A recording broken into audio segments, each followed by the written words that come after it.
This week at the United Nations General Assembly, President Donald Trump alluded to North Korean pioneer Kim Jong-un as Rocket Man. Last night he called NFL players who bow and dissent amid the national song of praise children of bitches. Early today he tweeted at Stephen Curry, a competitor basically everybody appreciates, calling him as a result reluctant and disinviting him from a formal White House visit for the NBA champs, which some have said is what might as well be called telling the prom date who unmistakably wouldn't like to go to the hit the dance floor with you that you're not intrigued. In other words, the President of the United States has turned out to be occupied with great outdated waste talk. And if he will get into it, he should think about this art intently. Helpfully, he can gain from the games world with which he has all of a sudden turned out to be so distracted. Games has a sense quite a while ago. Storied history of tweeting, Curry himself tossed a humdinger at Trump not long ago. Competitors have demonstrated that waste talk can be interesting and successful, if done well. On Friday night, amid a crusade rally for Alabama Representative Luther Strange, Trump alluded to players who've taken after Colin Kaepernick's lead in dissenting the national song of devotion before NFL diversions in light of police ruthlessness and racial shamefulness children of bitches. He called for NFL proprietors to flame these players and for fans to blacklist the NFL. He additionally said the association is demolishing the amusement in light of security rules. On Saturday evening, Trump again said something regarding the Song of Devotion issue in a progression of 2 tweets. On the off chance that a player needs the benefit of making a huge number of dollars in the NFL, or different associations, he or she ought not be permitted to slight our great American flag or country, and should remain for the national anthem. If not, you're fired. Discover another thing to do. Similarly, as players and fans were processing the president's most recent broadside, they got up to a 7:45 a.m. tweet from the Trump on Saturday morning. Heading off to the White House is viewed as an amazing privilege for a title group, he composed. Stephen Curry is hesitating, therefore welcome is pulled back. Curry, be that as it may, wasn't doing much wavering. He had expressed an aim to not go to a White House service. By acting, and not going, ideally that will rouse some change with regards to what we endure in this nation, what is acknowledged and what we choose not to see toward, Curry told columnists amid Warriors Media Day on Friday. Back in February, after Under Armour CEO Kevin Plank called Trump an advantage to the district, Curry told a columnist, "I concur with that portrayal. On the off chance that you evacuate the et from resource. There are a few procedures for powerful vocal affectation. Muhammad Ali rhymed his, buoy like a butterfly and string like a honeybee, his hands can't hit what his eyes can't see." Moses Malone was more monetary. At the point when the Hall of Fame focus was approached his expectation for the 1983 playoffs, Malone reacted, "Fo. The Sixers, as indicated by Moses, would clear 3 straight playoffs arrangement and 4 recreations."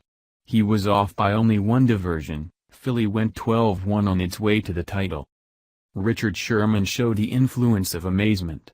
At the point when drawn closer for a commonly harmless sideline talk with following Seattle's prevail upon San Francisco in the 2014 NFC Championship diversion, Sherman began shouting about how he was the best corner in the amusement, called 49ers Michael Crabtree a heartbroken beneficiary and punctuated the rage by hollering "Hurl," a gesture to Seattle's wild army of boom barrier. After 2 weeks, Seattle demolished Peyton Manning's Denver Broncos in the Super Bowl, 43-8. Sherman's Twitter reaction to Trump's assaults on the NFL and NBA: "The conduct of the president is unsatisfactory and should be tended to. On the off chance that you don't condemn this troublesome rhetoric, you are condoning it." At that point there are the essentially shrewd and cutting.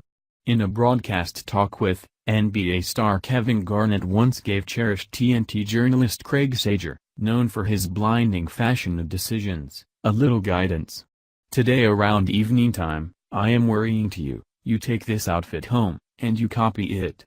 Larry Bird pretended frustration in the wake of satisfying his expectation to Seattle's Xavier McDaniel that he'd stick a triumphant shot. "Damn," he told McDaniel. "I didn't intend to leave 2 seconds on the clock. Near the finish of Game 1 of the 1997 NBA Finals, played on a Sunday, Chicago's Scottie Pippen whispered in the ear of Utah's Karl the Mailman Malone, who was going to take key foul shots, "The mailman doesn't convey on Sundays." Malone missed them both. The Bulls won.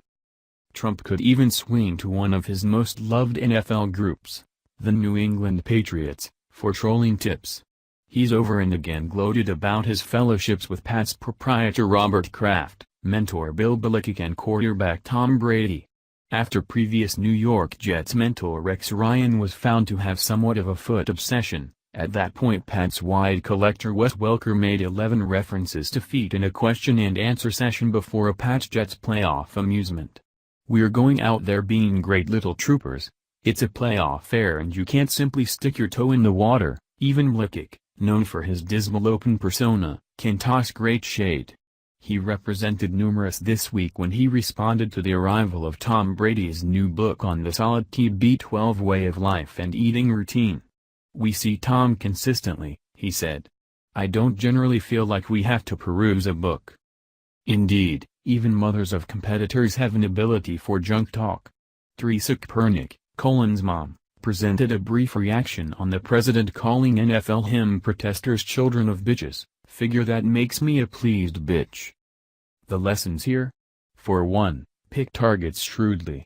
Curry, for instance, is all around regarded for blooming from an unheralded, undersized school player into one of the flashiest shooters the game has ever observed. Indeed, even his ball fence-straddling backstabber, LeBron James, hurried to Curry's barrier. He called Trump a bum on Twitter, which, in its ease, felt more fruitful than the president's portrayal, and brought up the self-evident: Curry had no plans to go to Washington in any case. Setting off to the White House was a respect until the point when you showed up. James composed, demonstrating another well-established fundamental of junk talk: don't give a rival a chance to get in another word. However, maybe the most imperative thing to think about this domain is this: trash talk never wins you the amusement. The immense players take care of business. Every other person should yell from the sidelines.